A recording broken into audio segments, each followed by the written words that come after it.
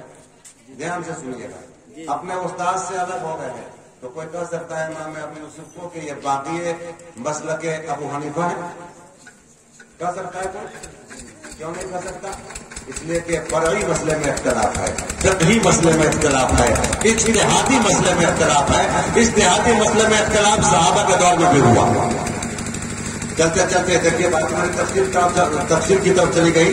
چلتے چلتے ایک اور بات کہتا ہوں. دنیا میں صرف ایک ذات ایسی ہے, ایک ذات ایسی ہے کہ جن کی ہر بات کو ماننا ایمان ہے اور ان کی کسی بات کو نہ ماننا کفر ہے.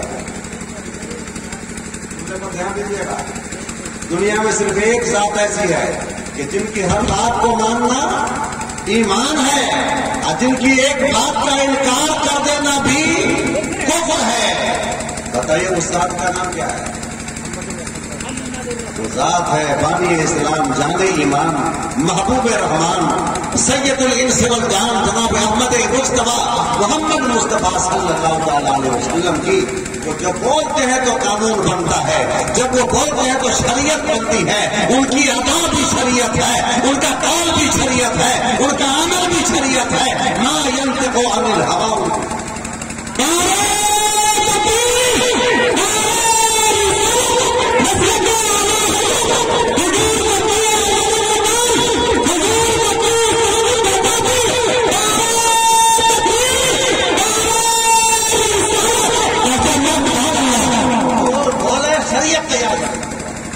حضور بولے قانون اسلام بن جائے, اور کیوں نہ بن جائے کہ حضور اپنی مرضی سے کچھ نہ بولے. ذرا مچل کے بول دیجیے سبحان اللہ. اپنی مرضی سے کچھ نہ بولے. ان کی مرضی سے بولے, رب کی مرضی سے. جو بھی بولے رب کی مرضی سے, جو لفظ بولے رب کی مرضی سے بولے. اور یہ میں اپنی مرضی سے نہیں کہتا, یہ قرآن کا اعلان ہے.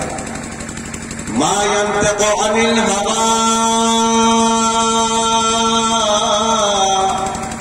وہ میرا محبوب تو اپنی مرضی سے کچھ بھی نہیں بولتا. ان هو الا وحی یوحی, میرا محبوب تو وہی بولتا ہے جس کی وحی, وہی بولتے ہیں جس کی وحی ان کی طرف کی جاتی ہے. وہی دو طرح کی ہوتی ہے. علماء کی مدد مل جائے تو ذرا اس پیچیدہ مسئلہ کو عوام کر جاتے ہیں. علماء کی مدد وہی دو طرح کی ہوتی ہے, ایک وہی مطلوب, ایک وہی غیر مطلوب. وہی مطلوب جس کی تلاوت جناب جبریل نے کیا, جس کی تلاوت جناب جبریل نے کیا. اور وہ وہی مطلوب جب زمین پر اتری تو 30 پارہ قرآن کی شکل میں آ گیا. وہی مطلوب. اور وہی غیر مطلوب ڈائریکٹ پروردگار نے اپنے محبوب کے دل پہ اتار دیا. ڈائریکٹ بغیر جبریل امین کے واسطہ کے خود پروردگار عالم نے اپنے محبوب کے دماغ میں ڈال دیا. وہ بھی وہی ہے مگر وہی غیر مطلوب ہے. اس لیے کہا کہ ما ينطق عن الهوى, وہ اپنی مرضی سے کچھ نہیں بولتے ہیں. ان هو الا وحی یوحی, وہ تو اتنا ہی بولتے ہیں جتنی وحی رب کی طرف سے کی جاتی ہے. تو جب رب کی طرف سے ہی وہ بولتے ہیں تو بولے ان کی بولی کا قانون بنے کہ نہ بنے, ان کی بولی شریعت بنے کہ نہ بنے. اس لیے میں نے کہا کہ دنیا میں ایک ذات ہے کہ جن کا ایک ایک فرمان ماننا ایمان ہے, ایک بھی فرمان کا انکار کر دینا یہ کفر ہے. دنیا میں صحابہ کی ذات بھی ایسی نہیں ہے. سن لیجیے, بڑا جملہ بولنے جا رہا ہوں. صحابہ کرام کی بھی وہ شان نہیں ہے کہ جن کی کسی بات کا انکار کرتے تو آدمی ایمان سے نکل جائے. وہ صحابہ کی شان بھی نہیں ہے. سن لیجیے, آمین زور سے ہم لوگ کہتے ہیں کیا؟ ہم لوگ آمین زور سے کہتے ہیں, لیکن کچھ لوگ آمین زور سے کہتے ہیں. ان کے پاس بھی حدیث ہے, ان کے پاس بھی کسی نہ کسی صحابی کی روایت ہے. اللہ کے حبیب نے فرمایا ہے اصحابی کا نجوم, میرے صحابہ راہ ہدایت کے ستارے ہیں. بِأَيِّهِمْ اقْتَدَيْتُمْ اهْتَدَيْتُمَا، میرے صحابہ میں سے تم جن کی بھی اتباع کر لو گے، جن کے نقش قدم پہ چل لو گے، جن کی بھی پیروی کر لو گے، اهْتَدَيْتُمَا، تم ہدایت پا جاؤ گے۔ سمجھ گئے نا؟ تو کچھ صحابہ نے رفع دین کیا، کچھ نے نہیں کیا۔ تو جنہوں نے نہیں کیا ان کا انکار تو کرنے والوں نے کیا نہیں کیا؟ جنہوں نے رفع دین نہیں کیا، اب جنہوں نے کیا بولیے دونوں نے ایک دوسرے کا انکار کیا کہ نہیں؟ کرنے والوں نے نہ کرنے والوں کا انکار کیا، اور نہ کرنے والوں نے کرنے والوں کا انکار کیا۔ انکار تو ثابت ہو گیا نا، صحابی کی بات کا انکار کیا، مگر کوئی دنیا میں ہمت کرتا ہے اتنی کہ اس صحابی کو کہتے کافر، کہتے غیر مسلمان نہیں رہا۔ صحابی کی بات میں صحابہ نے صحابہ کی بات کو کاٹ دی، صحابہ نے صحابہ کی بات کا انکار کیا، لیکن وہ کافر نہیں ہوئے، وہ مسلمان وہ ایسے مسلمان کہ دنیا کا کوئی غوث قطب ابدال ان کی شان کو نہ پا سکے۔ اگر جن کو لمحہ بھر کے لیے سرکار کا صحابی ہونے کا شرف مل گیا، دنیا کا کوئی غوث ان کے مقام کو نہیں۔ ایسے مسلمان صحابہ کرام کی ساری باتیں بھی ہم تو نہیں لے کے چل رہے، صحابہ کرام سارے صحابہ کی بات ہم لے کے چل رہے ہیں، نہیں لے کے چل رہے ہیں نا۔ تراویح کچھ لوگوں نے 8 رکعت پڑھی، کچھ لوگوں نے 20 رکعت پڑھی، اور کچھ لوگوں نے امام مالک کے یہاں تو 36 رکعت پڑھی، 36، وہ بھی تو کسی صحابی سے لیے۔ تو بولیے تمام صحابہ کی باتوں کو لے کے ہم چل رہے ہیں، نہیں لے کے چل رہے ہیں نا۔ تو ہم سمجھ میں آ گیا نا کہ صحابہ کی ذات میں وہ نہیں ہے کہ جن کی ہر بات کو لینا ضروری ہے مذہب اسلام کے اندر۔ ایک ہی ذات ہے جن کے ہر فتویٰ کو ماننا ایمان ہے، اور ایک فتویٰ کا انکار بھی کفر ہے، محمد رسول اللہ۔ اب بتائیے، امام اعظم کے فتویٰ کو امام ابو یوسف نے نہیں مانا، وہ تو مسلک سے نہیں نکلے، وہ تو سنیت سے نہیں نکلے۔ امام عشق محمد سرکار اعلی حضرت امام اہل سنت نے بہت سارے مسائل میں امام مالک کی بات کو نہیں مانے، امام ابو یوسف کی بات کو نہیں مانے، جو کہ امام اہل سنت کے لیے کوئی کہہ سکتا ہے کہ یہ مسلک اہل سنت سے نکل گئے؟ اللہ اکبر۔ جب یہ بات ہے تو سمجھ لینا چاہیے میرے دوستوں کہ مسلک اعلی حضرت تمہارے اور ہمارے گھر کی بنی ہوئی چیز نہیں ہے، یہ مدنی مسلک ہے، یہ مکی مسلک ہے، یہ عربی مسلک ہے، یہ حجازی مسلک ہے، یہ مصطفی مسلک ہے، یہ صحابی کا۔ اس کا دائرہ بڑا کشادہ ہے، پورے عالم میں پھیلا ہوا ہے۔ بات میں اختلاف کرنے کی بنیاد پر مسلک سے نکالتے ہو، شرم کرنی چاہیے تمہیں کہ تم مسلک کو ٹکا میں بند کر رہے ہو، بازوچے پھال بنا رہے ہو، چونچوں کا مربع بنا رہے ہو، الگ الگ گاؤں کا الگ الگ مسلک بنا رہے ہو، الگ الگ علاقے کا الگ الگ مسلک بنا رہے ہو۔ ہمارا مسلک اعلی حضرت وہی مسلک ہے جو مدینہ سے چلا ہے، 1450 سال پہلے چلا ہے۔ ہم نئے نہیں ہیں، ہم بہت پرانے، نام چینج ہوتا رہے گا۔ پہلے زمانے میں بولتے تھے موٹر سائیکل، اور ابھی اس کے نام میں بھی چینجنگ ہونے لگے ہیں، کیا بولنے لگے ہیں بھائی؟ اچھا پہلے ہوائی جہاز کو کیا بولتے تھے پرانے لوگ بتائیے؟ چیل گاڑی، چیل گاڑی۔ پہلے زمانے میں چیل گاڑی، آج کے زمانے میں فلائٹ، ہوائی جہاز، ایئرپلین وغیرہ وغیرہ، یہ نام بدلتے گئے، لیکن کیا اس کا مطلب کیا؟ مفہوم بھی بدل گیا، مانا مطلب بھی بدل گیا۔ مانا مطلب وہی رہے گا، نام الگ الگ رہیں گے، مانا وہی رہے گا جو میرے آقا نے دیا ہے، گرچہ نام مسلک اعلی حضرت ہوتا ہے۔ اس لیے مسلک اعلی حضرت کا وہ مانا ذہن میں رکھنا پڑے گا جو مسلک اہل سنت پر صادق ہے، اور جو مانا ما انا علیہ واصحابی پر صادق ہے۔ سمجھ گئے نا؟ سارے عالم میں محبت کی فضا چھائی ہے، سارے عالم میں محبت کی فضا چھائی ہے۔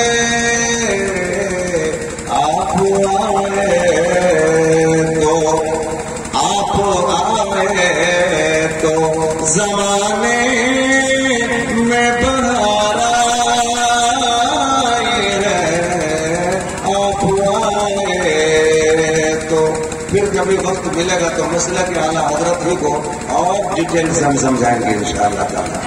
سمجھ گئے؟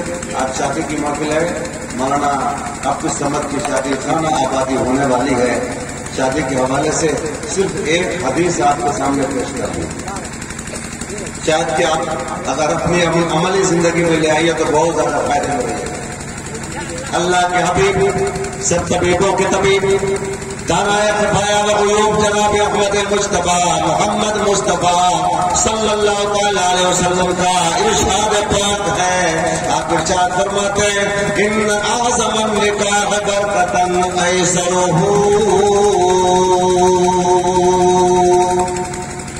ذرا بدل کے بولیے، کوئی آدمی خاموش نہ رہیے، ہر ایک کی زبان سے. آقا فرماتے ہیں سب سے زیادہ برکت والی شادی وہ ہے، سب سے زیادہ برکت والی شادی وہ ہے جس کو سب سے آسانی کے ساتھ، کم خرچے کے ساتھ، انتہائی سہل طریقے سے، آسان طریقے سے، بالکل سادے انداز میں کم خرچے کے ساتھ انجام تک پہنچایا جائے. اس شادی میں برکت ہے، اس میں خرچہ کم کیا جائے، لمبا کم کیا جائے، تام جام کم کر دیا جائے، جھول جھال کم کیا جائے. ظاہر بات ہے جھول جھال بڑھائیے گا برکت اٹھے گی، تام جام بڑھائیے گا برکت اٹھے گی، بارات زیادہ لے کے جائے گا پریشانی میں رہیے گا. شادی کے دن دیکھیے گا دولہا کے بعد کو سب سے زیادہ پیسہ، ایک پاجامہ نیچے ہے، ایک پاجامہ اوپر ہے، کرتا پھٹا پرانا ہے، چہرے سے ہوائیاں اڑ رہی ہے، بال میں تیل نہیں لگتا، حواس پاکتا ہے. کیا بات ہے چچا جان، بیٹا کی شادی ہے، شاداب رہنا چاہیے، پھول کی طرح کھلنا چاہیے. ایسی حالت کیوں بنا رکھی ہے؟ کیا بتا میں، تھوڑا داماد روٹ گیا ہے کیونکہ گاڑی میں اگلی سیٹ پر جگہ نہیں ملی ہے. تھوڑا صاحب روٹ گئے ہیں کیونکہ اس کو کھانے کے ٹائم میں اچھی جگہ نہیں مل سکی بیٹھنے کے لیے. تھوڑا گاڑی والا وہاں پریشان ہے، اس کا ٹائر پنکچر ہو گیا ہے. 100 جھنجٹ لیے ہوئے دولہا کا باپ پریشان، دولہا کے باپ سے زیادہ پریشان اس دن کسی کو نہیں دیکھتے. یہ پریشانی کیوں ہے بھائی؟ اس لیے کہ آپ نے انام شناب بارات نوٹ لیا، زیادہ سے زیادہ لوگوں کو بھیڑ اکٹھی کر لیا، کمر پہ بل کس کے آپ نے قرضہ لے کے پتہ نہیں کس کس جتن سے اتنے بڑے اخراجات کا اہتمام کر لیا جس کی وجہ سے 10 سال تک بیٹی والا صحیح سے جی نہیں پاتا، بیٹا والا بھی پریشان، بیٹی والا بھی پریشان. اللہ کے حبیب صلی اللہ علیہ وسلم فرماتے ہیں اگر پریشانی سے بچنا چاہتے ہو اور اپنی شادی میں برکتیں لانا چاہتے ہو تو شادی کو آسان طریقے سے انجام تک پہنچاؤ، آسان انداز میں شادیاں کرو. مبارک پور میں ایک ساتھی تھے ہمارے، شادی ہونے لگی ان کی، دعوت دی انہوں نے، بارات میں ہم لوگ گئے. مبارک پوری میں شادی تھی، اس محلہ سے اس محلہ، لڑکا کو رکشا میں بٹھا دیا گیا،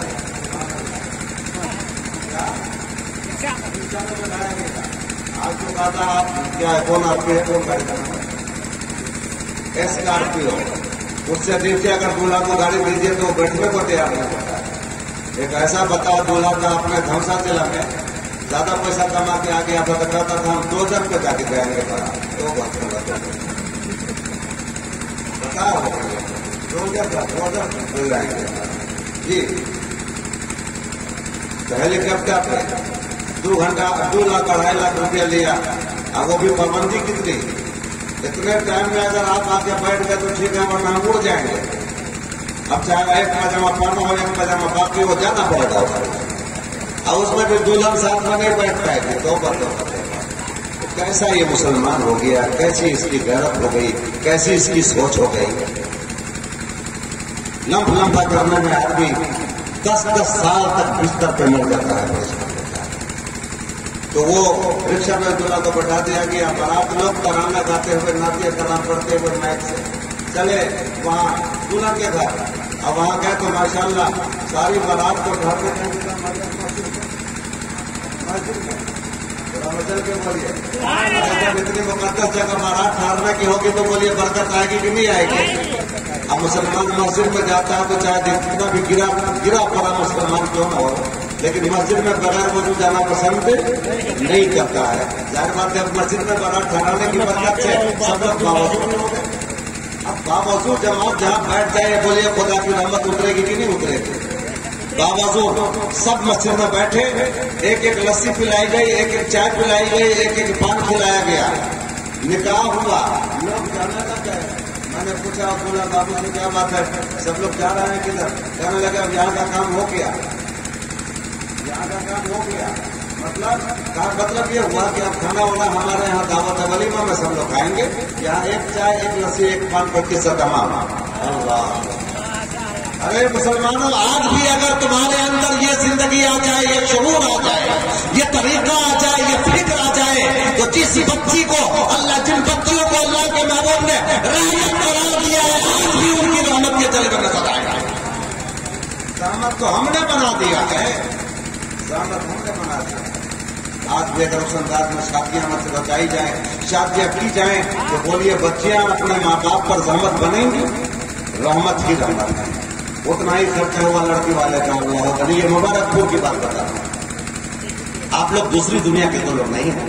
یہاں کافروں کا، غیر مسلموں کا طور طریقہ شیوا ہم نے اپنا لیا. زیادہ بارات لے جانے کو باعث فخر سمجھا، اپنی موچ اور عزت کی شان بڑھانے کا سبب سمجھا. اے میرے دوستو، کم بارات لے کے جائیے گا، پھول بن کر جائیے گا، کلی بن کر آئیے گا. خوشبو لے کے جائیے گا، خوشبو لے کے آئیے گا. وہاں بھی ہاتھ کو ہاتھ رکھا جائے گا. یہاں بھی بڑے اچھے انداز میں آپ نکل جائیں گے. خرچہ بھی کم، ٹینشن بھی کم، جھول جھال بھی کم، پریشانی بھی کم. اللہ کے حبیب کا ارشاد اپنی جگہ اٹل ہے. سب سے زیادہ برکت والی شادی وہ ہے جس میں خرچہ کم کیا جائے. مگر آج ماننے کو لگ رہی ہے. اللہ تعالیٰ توفیق عطا فرمائے. آج کی گفتگو میری بالکل ابھوری ہے. ٹائم زیادہ ہونے کی وجہ سے میں اپنی گفتگو کا تھوڑا تھوڑا حصہ پیش کر دیا ہوں. دوسری ملاقات ہوئی تو انشاءاللہ اس سلسلے کو آپ کو بڑھاؤں گا.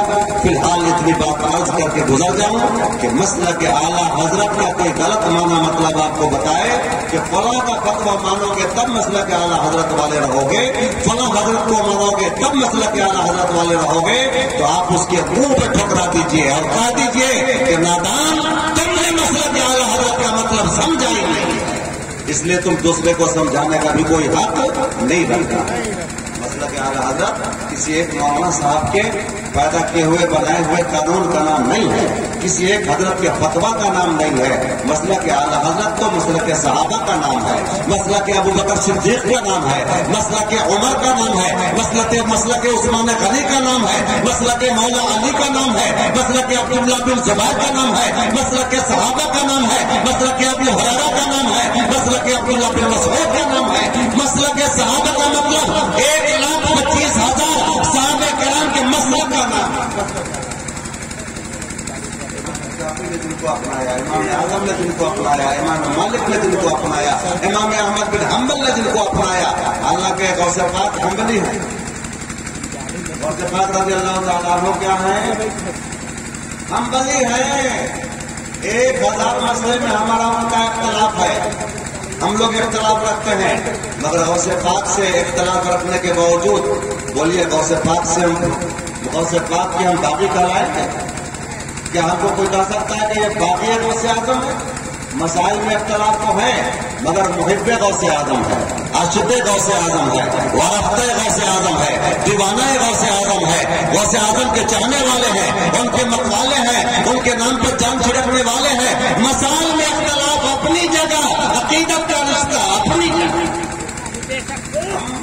سرکار تاج الشریعہ کو بھی مانتے ہیں، سرکار مارارہ مطہرہ کو بھی مانتے ہیں، سرکار بغداد کو بھی مانتے ہیں. جتنے بھی اولیاء اعظم ہیں سب کو مانتے ہیں. رہ گیا فقہ میں فقہ حنفی کو لے کے چلتے ہیں، اور ضرورت پڑ جاتی ہے تو کبھی کبھی حضرت قول امام مالک کو بھی لے کے چلتے ہیں، کبھی قول امام ابو یوسف کو لے کے چلتے ہیں. اس کے باوجود بھی کوئی حنفیت سے نہیں نکلتا، کوئی مسلک اہل سنت سے نہیں نکلتا. اللہ تعالیٰ اللہ فضل فرمائے کہ میری باتیں آپ کے دل و دماغ میں اتر جائیں، اور مسلک اعلیٰ حضرت جو میں نے سمجھانے کی کوشش کی ہے، اللہ تبارک و تعالیٰ آپ کے دلوں میں اس کا صحیح تصور، صحیح خاکہ، صحیح معنی، صحیح مطلب آپ کے دلوں میں بٹھا دیں. بس میں اگر سمجھوں گا کہ اگر 4-6 لوگوں نے پبلک میں سے، علماء کو سمجھتے ہیں، آپ میں سے اگر 4-6 لوگوں نے بھی مسئلہ کے اعلیٰ حضرت کا مطلب سمجھ لیا تو میں سمجھوں گا کہ بحرہ میں مولانا عبدالصمد صاحب کی شادی خانہ آبادی کے بدولت میلاد شریف کی محفل میں شرکت کرنا، حاضری دینا میرا کامیاب ہو گیا. وما علینا الا البلاغ وآخر دعوانا الحمدللہ رب العالمین.